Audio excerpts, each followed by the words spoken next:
असतो मा सद्गमय तमसो मा ज्योतिर्गमय मृत्योर्मा अमृतम गमय।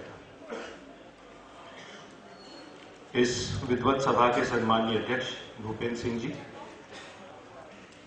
आयोजन समिति के सम्मानीय अध्यक्ष दिलीप जी, सभागार में उपस्थित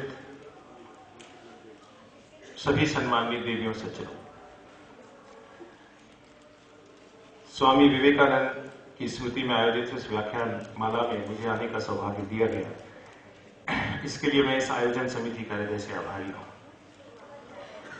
विशेष रूप से आदरणीय दीदी अर्चना चिटनीस जी का आभारी हूं, जिन्होंने आग्रह पूर्वक मुझे कहा कि आपको यहां आना ही है। शायद वो नहीं जानती थी कि वो मेरे ऊपर कितना बड़ा उपकार कर रही है यहां आने का आग्रह करके। इस सभागृह के काफी कम लोग शायद इस बात को जानते होंगे कि खंडवा शहर से मेरा बहुत निकट का संबंध रहा है। हालांकि बहुत पुराना रहा है, पर बहुत निकट का रहा है। यहां की दो संस्थाओं की स्थापना के सिलसिले में थोड़ा बहुत सहयोग मेरा भी रहा है। 1986 में जब यहां पर नेहरू युवा केंद्र की स्थापना हुई, तो पहले अधिकारी के रूप में नेहरू युवा केंद्र की स्थापना करने का सौभाग्य मुझे यहां मिला था। और कुछ वर्ष बाद जब यहां कर्मवीर विद्यापीठ की स्थापना हुई, तो कर्मवीर विद्यापीठ की स्थापना की पूरी योजना बनाने का सौभाग्य मुझे मिला जब मैं भोपाल में था। इसके अलावा भी इस नगर के साथ मेरे जीवन की बहुत मधुर और संभवतः श्रेष्ठतम स्मृतियां जुड़ी हुई हैं। तो इसलिए जो कुछ मुझे खंडवा नगर ने दिया है, उसके ऋण से मैं कभी ऋण नहीं हो सकता और ऋण होना भी नहीं चाहता। मैं खंडवा शहर का आजन्म ऋणी रहना चाहता हूं। और आज जो कुछ भी आप सबके आशीर्वाद से हूं, उसका बहुत सारा श्रेय खंडवा नगर को जाता है। इसके लिए मैं इस भूमि को शत शत प्रणाम करता हूं। बधाई।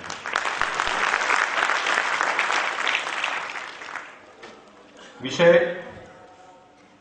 भारत एक सांस्कृतिक राष्ट्र। और इस विषय की कल्पना क्यों हुई?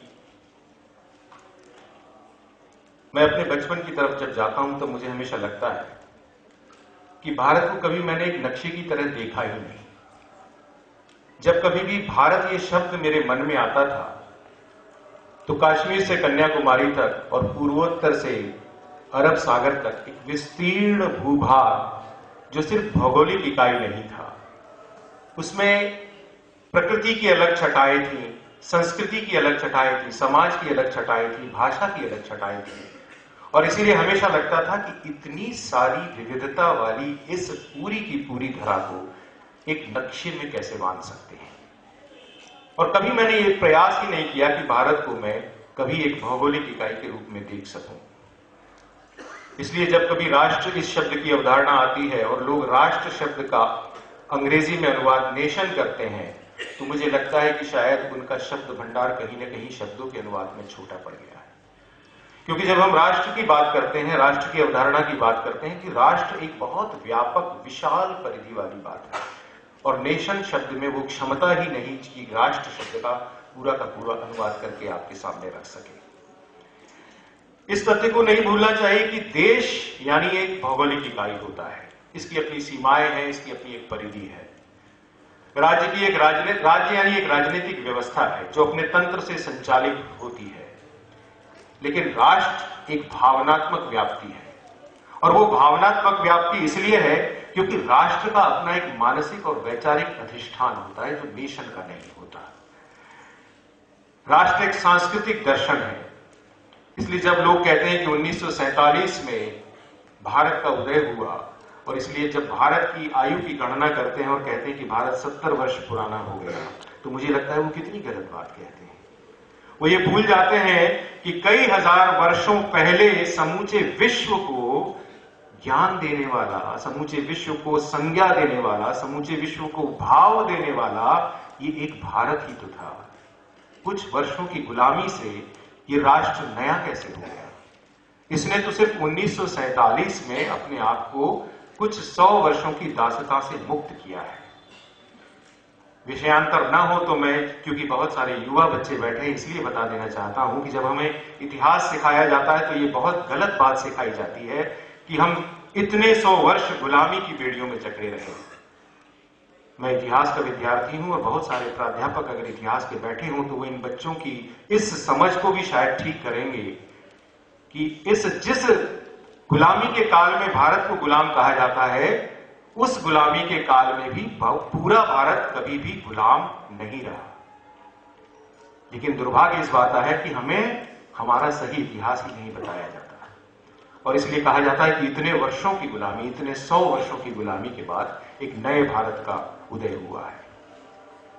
लेकिन मुझे हमेशा लगता था कि भारत शब्द जब मेरे मन में आता था तो एक अलग सा भाव उमड़ता था। जब अभी मंच पर वंदे मातरम गीत गाया जा रहा था तो मेरे मन में एक अलग सा भाव उमड़ा। जब बच्चों ने कहा, सुनो गौर से दुनिया वालों, बुरी नजरें ना हम पे डालो, कितना चाहे जोर लगा लो, सबसे आगे होंगे हिंदुस्तानी। जब वो हिंदुस्तानी शब्द आता है तो मन में एक उबाल सा उठता है। वो उबाल क्या है, वो उमंग क्या है, वो उत्साह क्या है। ऐसा भी भाव आता था कि क्या कभी इस पूरे भारत को समझ पाऊंगा, देख पाऊंगा, जान पाऊंगा? क्योंकि इतनी विविधता, इतनी विराटता जिस भूमि में हो, इतने तत्व जिस भूमि में हो, उसको कैसे समेटा जा सकता है एक ही चीज में? लेकिन हमें बात बताई गई बिल्कुल उल्टी। हमें कहा गया अनेकता में एकता हिंद की विशेषता, यानी पहले हम अनेक थे, अब एक हो गए, ये हमारी विशेषता है। हमें कभी नहीं बताया गया कि हम एक ही थे और इसी एक के ये सारे विराट स्वरूप है जो समूचे विश्व में फैले हुए। अगर ये बात हमें पहले बताई जाती तो शायद हमें भारत की उस सांस्कृतिक चिति की बात और अच्छी तरह समझ में आई, जिस चिति का उल्लेख पंडित दीनदयाल उपाध्याय जी करते हैं। उस चिति को देखने की आवश्यकता, उस चिति को समझने की आवश्यकता, उस चिति के निकट तक जाने की आवश्यकता, वो परम तत्व ढूंढने की आवश्यकता जो भारत इस शब्द में छुपा हुआ है। और उस दृष्टि से संभवतः कभी भी हमने इस बात को गौर ही नहीं किया। आज जब सिनेमा हॉल में गाना बजता है तो पट्टिका आती है, राष्ट्रगान होने वाला है, कृपया राष्ट्रगान के सम्मान में खड़े हो जाइए। आपको दुख नहीं होता देखकर? बताने की आवश्यकता क्यों पड़नी चाहिए कि राष्ट्रगान है और सम्मान में खड़े हो जाइए? और हम देखते हैं कुछ लोग अभी भी इस बात पर बहस करते हैं। कुछ लोग खड़े न होने में अपनी वीरता समझते हैं। कुछ लोग इस विषय के लिए सुप्रीम कोर्ट के ऑर्डर की प्रतीक्षा करते हैं। कैसा भारत है ये? क्या ये सांस्कृतिक इकाई है जहां राष्ट्रगान के सम्मान में खड़े होने के लिए लोगों से आग्रह किया जाए और उस बात पर बहस हो और विषय सुप्रीम कोर्ट तक जाए? प्रख्यात संस्कृति विशेषज्ञ विज्ञानी श्री वासुदेव शरण अग्रवाल जी ने एक जगह लिखा है, एक संस्कृति में जब हमारी निष्ठा पक्की होती है तो हमारे मन की परिधि विस्तृत हो जाती है, हमारी उदारता का भंडार भर जाता है। संस्कृति जीवन के लिए परम आवश्यक है। राजनीति की साधना उसका केवल एक अंग है। संस्कृति, राजनीति और अर्थशास्त्र दोनों को अपने में बचाकर इन दोनों से विस्तृत मानव मन को जन्म देती है। ये संस्कृति की विराटता है। राष्ट्र संवर्धन का सबसे प्रबल कार्य संस्कृति की साधना है। उसे बुद्धिपूर्वक प्रयत्न करना आवश्यक है। देश के प्रत्येक भाग में इस प्रकार के प्रयत्न आवश्यक हैं। भारत में भाव जो है प्रसाद के रूप में हमारे सामने है, उसे उसी तरह ग्रहण करना चाहिए। राष्ट्रभक्ति भी हमारे सामने उसी प्रसाद के रूप में है और इसलिए इसका अर्थ बदल जाता है। आज बच्चे हमारे नमस्ते करते हैं, हम बच्चों से कहते हैं कि नमस्ते करो। कई बच्चे करते हैं, कई बच्चे गुड मॉर्निंग, गुड इवनिंग कह के भी छुटकारा पा लेते हैं। और शायद माता पिता को उसमें गर्व भी होता है कि बच्चा नमस्ते करे तो शायद थोड़ा दकियानुसी लगता है, अगर गुड इवनिंग, गुड मॉर्निंग करता है तो अच्छा लगता है। लेकिन अगर हमने उस बच्चे को उस नमस्ते का अर्थ बता दिया होता तो शायद वो बच्चा आपके बिना कहे भी नमस्ते करता। हमने बड़ों के पैर छूने का भी, बड़ों के पैर छूने की भी शिक्षा हमने बच्चों को दी है। लेकिन कितने लोग हैं हम में से जो बड़ों के पैर सही ढंग से छूना सिखाते हैं? आजकल तो पैर तक पहुंचते भी नहीं है, घुटने तक ही नमस्ते हो जाता है। कराने वाला भी सोचता है कि घुटने तक ही पर्याप्त है, और करने वाला भी सोचता है कि अब मना कर दो, अब मना कर दो, अब मना कर दो। तो उस नमस्ते का भाव नहीं आता, प्रणाम करने का भाव नहीं आता। जब मैं आपके पैर छूता हूं तो मेरे गुरु ने बताया कि मैं अपना अहंकार आपके चरणों में डालता हूं।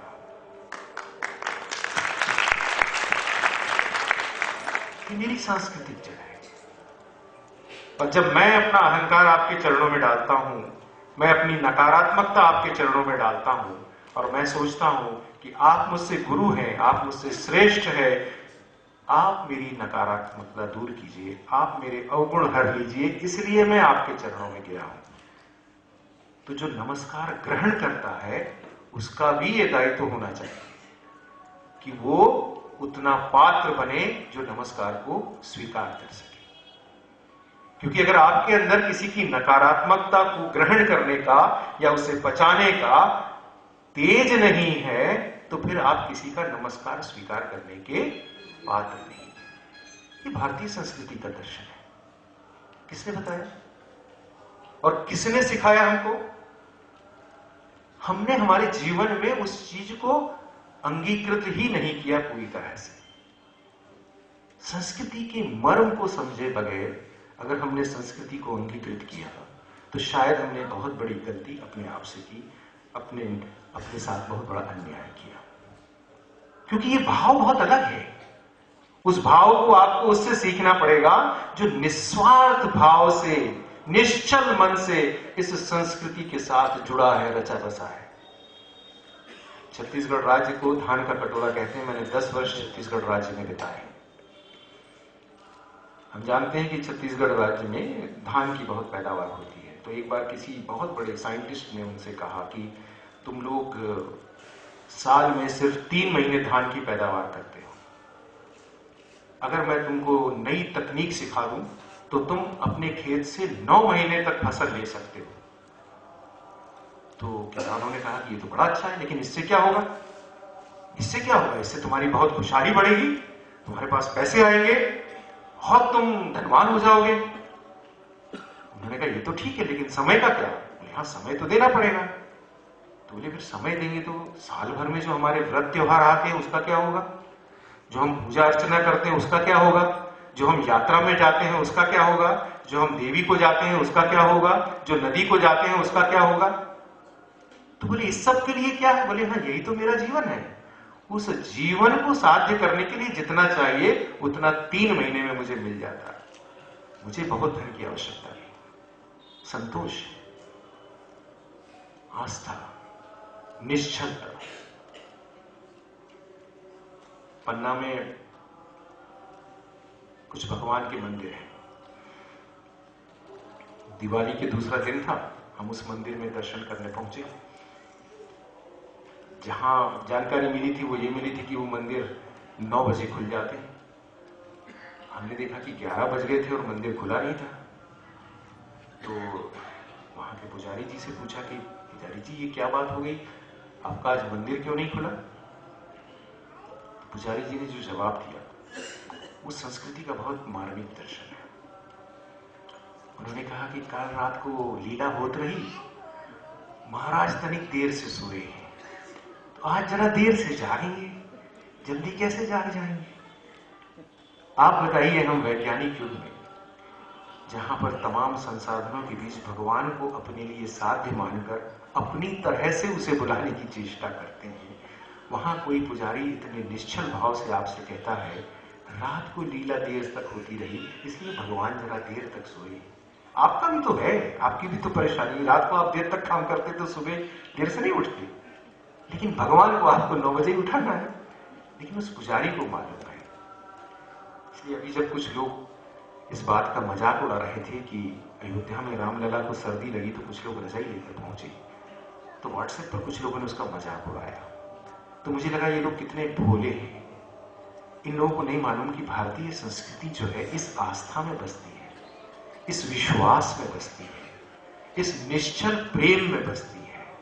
भारतीय संस्कृति हमारे इस पूरे के पूरे क्या कहना चाहिए, व्यापारिक और व्यावहारिक लेन देन में नहीं बसती है। उसका एक अलग ही मर्म है। लेकिन उस मर्म तक पहुंचने के लिए हमें स्वतंत्रता तो मिले, उस मर्म तक जाने के लिए हमारे ज्ञान में अभिवृद्धि तो हो, उस मर्म तक पहुंचने के लिए कहीं ना कहीं हमारे ज्ञान चक्षु खुल तो जाए। स्वामी विवेकानंद ने एक जगह कहा है कि संसार को आश्चर्य होना चाहिए कि एक समय में विश्व के किसी भी देश में या किसी भी भूभाग में इतने सारे महापुरुष नहीं हुए एक साथ जितने इस भारत भूमि पर हुए। ये विश्व के लिए आश्चर्य की बात है। और हम सबका सौभाग्य कि हम उस भूमि में पैदा हुए जहां इतने सारे महापुरुषों ने जन्म लिया है, इतने सारे महापुरुषों की वाणी यहां पर गूंजती है, इतने सारे महापुरुषों की पदचाप यहां पर पड़ती है। लेकिन अगर उस भारत भूमि के उस गौरव को मानने की बजाय अगर हम कहीं ना कहीं बहुत ही क्षुद्र, बहुत ही सतही व्यापारिक लेन देन में पड़ गए, तो फिर हम शायद इस भारत भूमि में कहीं ना कहीं अपने आप को उस तरह से पात्र ही नहीं बना पा रहे हैं जो इस भारत भूमि के गौरव को अपने अंदर आत्मसात कर सके। क्योंकि इसका जो दर्शन है, इसकी जो अवधारणा है, वो बहुत व्यापक है, बहुत विराट है। और उस व्यापकता में, उस विराटता में हमें जाना चाहिए। और ये व्यापकता और ये विराटता सिर्फ बड़े बड़े और महापुरुषों के सामने नहीं, सड़क चलता व्यक्ति भी, साधारण से साधारण व्यक्ति भी आपको जीवन का वो दर्शन दे देता है जो शायद आपके लिए एक बहुत बड़ा पाथेय सिद्ध हो।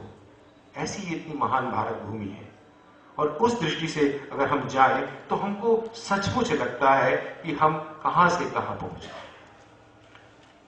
इसलिए दीनदयाल जी ने जब प्रकृति, विकृति और संस्कृति का उल्लेख किया है, तब लगता है कि शायद वो कहीं ना कहीं इस बात का आग्रह कर रहे थे कि हम पुनः अपनी सांस्कृतिक जड़ों की ओर लौटें। प्रकृति हमें बहुत देती है, प्रकृति हमें लगातार देती है, लेकिन हमें जितना चाहिए उतना ही अगर हम ले लें तो ये शायद संस्कृति ही है, या हम लेने के बाद किसी और को भी दे सकें तो भी ये संस्कृति है। लेकिन अगर हम उसे लेकर सिर्फ और सिर्फ अपने पास रख लें तो ये शायद एक विकृति है। इसलिए महाभारत की एक कथा है जिसका दीनदयाल जी ने एकात्म मानव दर्शन में भी उल्लेख किया है, और उसको समझने की आवश्यकता है। महाभारत का युद्ध समाप्त हुआ तो राजसूय यज्ञ किया गया। सबने कहा युधिष्ठिर जी से कि आप ये राजसूय यज्ञ कीजिए, तो उन्होंने बहुत बड़ा एक राजसूय यज्ञ वहां किया। सारे राजनेता सब आए। जब यज्ञ समाप्त होने लगा तो देखा कि यज्ञ की वेदी के पास एक नेवला यूं छटपटाता हुआ यज्ञ की वेदी की धूल में लौटने की कोशिश कर रहा है। तो सबको बड़ा आश्चर्य हुआ, और ये देखकर और आश्चर्य हुआ कि उस नेवले का आधा शरीर सोने का है। तो लोगों को समझ में नहीं आया। तो युधिष्ठिर ने भगवान श्री कृष्ण से पूछा कि ये कैसा नेवला है और ये यहाँ क्यों है। तो भगवान श्री कृष्ण जी ने कहा कि इस नेवले की एक कथा है, और वो कथा ये है कि एक बार बहुत भयानक अकाल पड़ा, तो लाखों लोग मर रहे थे। वहीं एक ब्राह्मण परिवार भी था जो उस अकाल से पीड़ित था। ब्राह्मण, उसकी पत्नी, उसका बेटा और उसकी पुत्रवधू। और बिल्कुल जब वो मरने की कगार पे तो अचानक उन्हें कहीं से थोड़ा सा आटा मिला, जिस आटे से वो रोटी बनाकर खाना चाहते थे। लेकिन जैसे ही वो आटे की रोटी बनाकर खा रहे थे, उन्होंने देखा कि वहां एक और याचक आ गया, और उस याचक ने कहा कि मैं कई दिन से भूखा हूं और मुझे भोजन चाहिए। इस ब्राह्मण परिवार ने इस बात की चिंता किए बगैर कि उनको भी कई दिनों से भोजन प्राप्त नहीं हुआ है, उन्होंने उस याचक को पूरा का पूरा जो कुछ भी आटा था उसकी रोटी बनाकर खिला दी। वो चला गया उनको आशीर्वाद देकर, और अंततः इनके पास फिर भोजन नहीं था, तो इन्होंने पानी पीकर प्यास बुझानी चाहिए, और वो पानी पीते पीते उस ब्राह्मण परिवार की वहां मृत्यु हो गई। लेकिन जब वो पानी पी रहे थे तो उस पानी की कुछ बूंदें जमीन पर गिर रही थी और वो नेवला वहां से गुजर रहा था, तो जो पानी की बूंदें उनके मुंह से टपककर उस नेवले के शरीर पर गिरी, उस नेवले का उतना शरीर सोने का हो गया। भगवान श्री कृष्ण आगे कहते हैं कि अब ये नेवला ढूंढ रहा है कि जैसा राजसू यज्ञ उस ब्राह्मण परिवार ने किया था, क्या वैसा ही कोई राजसू यज्ञ कोई राजा यहां कर रहा है, जिसके पुण्य प्रभाव से मेरा शेष शरीर भी सोने का हो जाए। इतनी महत्वपूर्ण कथा है जो हमारे यहां दान और यज्ञ की अवधारणा को समझाती है। यह हमारे संस्कृति का दर्शन है और इससे हमको संस्कृति और विकृति में जो फर्क है वो भी समझ में आता है, और उस संस्कृति और विकृति के फर्क को कहीं न कहीं समझने की जरूरत है, हमको देखने की जरूरत है। इसलिए जब आज हम देखते हैं कि शिक्षा मंत्रालय को संस्कृति मंत्रालय से अलग कर दिया गया है, शिक्षा मंत्रालय का नाम मानव संसाधन विकास मंत्रालय कर दिया गया है, तो हमको सच में कभी कभी आश्चर्य होता है। इस बात को सोचने पे कहीं ना कहीं हम मजबूर हो जाते हैं, क्या हम सचमुच उसी भारत में रह रहे हैं? हम शिक्षा को संस्कृति से अलग करके कैसे देख सकते हैं? अभी इन बच्चों ने बहुत सुंदर नृत्य प्रस्तुत किया है। अगर इन बच्चों को मार्च के महीने में यही नृत्य प्रस्तुत करने कहा जाएगा तो इनकी शिक्षिका ही इन्हें मना कर देगी कि अभी एग्जाम का समय है और एक्स्ट्रा करिकुलर एक्टिविटीज के लिए अभी टाइम नहीं। क्या ये सच में एक्स्ट्रा करिकुलर एक्टिविटी है, या ये कहीं ना कहीं आपका जीवन संवारती है, या कहीं ना कहीं ये आपका जीवन बनाती है, कहीं ना कहीं ये आपको संस्कार देती है, कहीं ना कहीं ये आपको ज्ञान देती है, कहीं ना कहीं ये आपको जीवन जीने का एक नया तरीका सिखाती है? इन सब बातों के बारे में विचार करना बहुत आवश्यक है। जब हम सोचते हैं कि हमारा करिकुलम कैसा हो, हमारा पाठ्यक्रम कैसा हो, हमारे पाठ्यक्रम की रचना कैसी हो, तो उस पूरे पाठ्यक्रम में हमारे संस्कृति का आधार कहां पर है? क्या ये कभी हमने देखने की कोशिश की है? क्या ये कभी हमने सोचने की कोशिश की है कि हम अपने बच्चों को कौन से संस्कार दे रहे हैं? आज जब हम इस बात की चिंता करते हैं कि देश में भ्रष्टाचार बहुत हो गया है, देश में अनाचार बहुत हो गया है, देश में माताओं बहनों का सम्मान नहीं रहा, तो हम क्या इस बात का भी कभी विचार करते हैं कि हमने हमारे बच्चों को, हमारे नौनिहालों को इस तरह के संस्कार देने की कभी कोई चेष्टा की है? बहुत गलत सिखाया गया हमें कि भारत में हमेशा स्त्री और पुरुष के बीच में विभेद होता रहा है। एक बार फिर मैं आपके सामने दोहराता हूं, आज 11वीं शताब्दी के पहले के चित्र और मूर्तियां ये सब शाश्वत है। आप जाकर देखिए वहां माताओं बहनों की पोशाक और पता लगाइए कि वहां क्या पर्दा प्रथा थी। ढूंढने की चेष्टा कीजिए। ये तो सारे तथ्य हैं, मैं अपने मन से कोई गल्प आपके सामने नहीं कर रहा हूं। हमारे देश में प्रारंभ से माताओं बहनों का वही सम्मान रहा है, बल्कि ज्यादा सम्मान रहा है। संस्कृत के पंडित यहां पर मुझे इस बात के लिए साक्ष्य देंगे कि यज्ञों की विधि में कई यज्ञ ऐसे हैं जो सिर्फ माताएं कर सकती हैं, लेकिन ऐसे यज्ञों का विधान बहुत कम है जो सिर्फ पुरुष कर सकते हैं। ये हमारे देश की संस्कृति थी, और इसलिए यत्र नारेस्तु पूजन्ते रमन्ते तत्र देवता इतना बता के खत्म कर दिया जाता है। हमें यह नहीं बताया जाता कि जहां, उस श्लोक के शेष भाग में कहा जाता है कि जहां नारी का सम्मान नहीं होता वहां उस समाज का विनाश हो जाता है। अगर पूरा श्लोक हमें पहले दिन से कंठस्थ कराया जाता तो शायद समाज की यह दुर्दशा नहीं होती। इसलिए संस्कृति के अवचेतन को, संस्कृति की पूरी अवधारणा को समग्रता में समझना जरूरी है। इसलिए पाठ्यक्रम में इंडियाज कल्चर एंड हेरिटेज नाम का एक यूनिट लगाने से संस्कृति नहीं समझी जा सकती, या एक यूनिट या कॉलेजेस में फंडामेंटल कोर्स के साथ जिसमें पास होना ही जरूरी है, उसके अंक जुड़ते नहीं है, उसके माध्यम से अगर हम संस्कृति समझाएंगे तो शायद हम भारतीय संस्कृति के साथ बहुत बड़ा अन्याय करेंगे। क्योंकि भारतीय संस्कृति इस तरह किश्तों में, इस तरह यूनिट्स में, इस तरह इकाई में सिखाई पढ़ाई जाने वाली चीज थी। क्योंकि भारत मूलतः एक सांस्कृतिक राष्ट्र है, एक सांस्कृतिक अवधारणा है, और इसलिए भारत को उस सांस्कृतिक राष्ट्र की तरह से, उस सांस्कृतिक अवधारणा की तरह से समझना और सीखना बहुत आवश्यक है। मुझे लगता है बहुत सारी बातें हम सबके मन में उमड़ रही हो।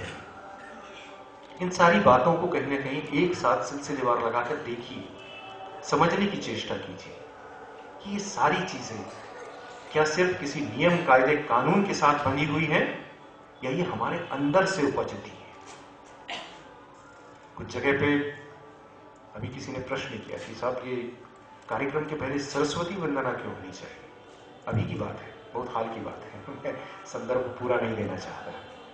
देश के सबसे बड़े विश्वविद्यालय के एक बहुत बड़े प्राध्यापक ने मुझे व्हाट्सएप पर यह मैसेज किया। हमने उनको एक कार्यक्रम विवरण दिया तो उन्होंने व्हाट्सएप पर मैसेज किया कि सरस्वती वंदना क्यों होनी चाहिए।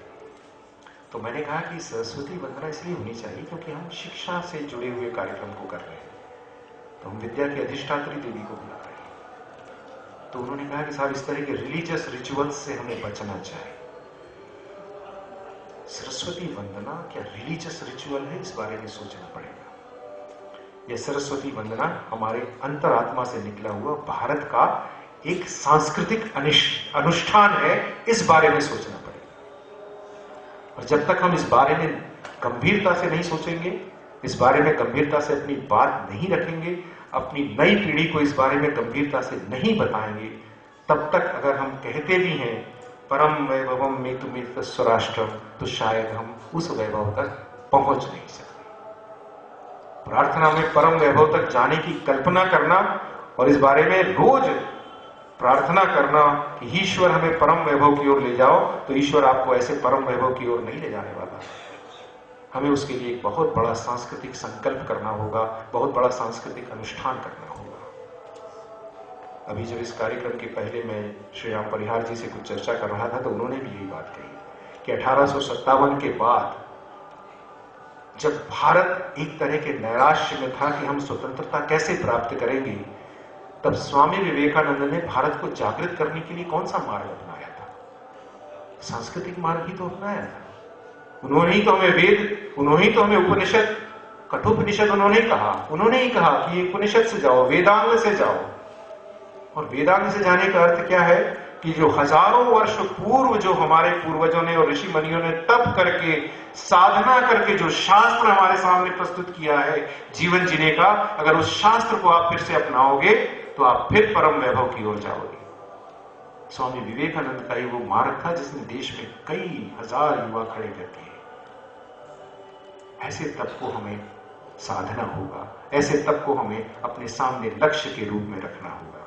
मुझे लगता है आज के प्रसंग में मेरा इतना कहना पर्याप्त होगा कि अगर भारत को सचमुच हमें परम वैभव की ओर ले जाना है तो हमें भारत को एक सांस्कृतिक राष्ट्र की तरह देखना होगा। और जब हम भारत को एक सांस्कृतिक राष्ट्र की तरह देखेंगे तो हम सचमुच इस बात का संकल्प कर सकते हैं कि आने वाले कुछ वर्षों में भारत एक बार पुनः विश्व गुरु के रूप में स्थापित होगा।